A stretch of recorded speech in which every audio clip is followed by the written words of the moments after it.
Setbacks are unavoidable, but giving up is unforgivable. Setbacks are unavoidable, but giving up is unforgivable. We all get knocked down. But the measure of our character, as my dad would say, is how quickly we get back up. Remember, a defeat does not mean we are defeated. We lost this battle. The America of your dreams is calling for you to get back up. That's the story of America for over 240 years and counting.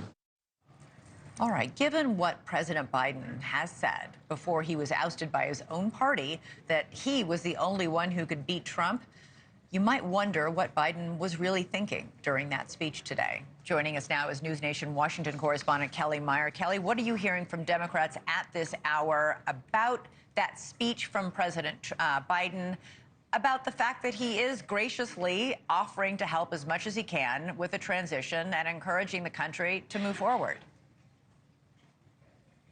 Yeah, it was an interesting speech when we were there inside the Rose Garden today, Elizabeth, with many members of his administration actually standing up and giving him a standing ovation for several minutes before President Biden started speaking. But the division within the Democratic Party behind the scenes is palpable. Some sources blame Vice President Harris for messaging too much on her opponent and not enough on the issues, and others blaming President Biden for not dropping out sooner or for running at all instead of leaving it open to others. And then you have all of the infighting going on behind the scenes. Independent Senator and former Democratic presidential candidate Bernie Sanders slamming the Democratic Party for abandoning the working class, he says.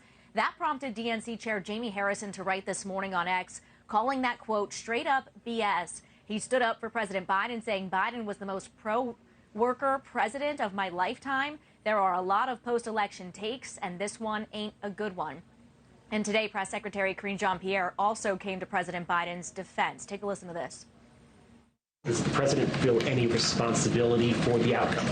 The president understands that he's going to respect the will of the people. That's what he understands. He understands that the American people made a decision, and he's going to respect that. He believed he made the right decision.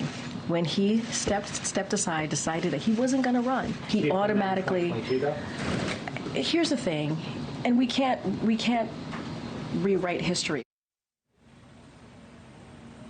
But the thing every Democratic source I spoke with kept coming back to, Elizabeth, was overall the problem within the party for not understanding Democratic voters. One source called it a shellacking, and that it was back to the drawing board. Yeah, Elizabeth? It was a shellacking, and he did run in 2020 promising to be a bridge and saying it would be a one term, and did not hold to that promise.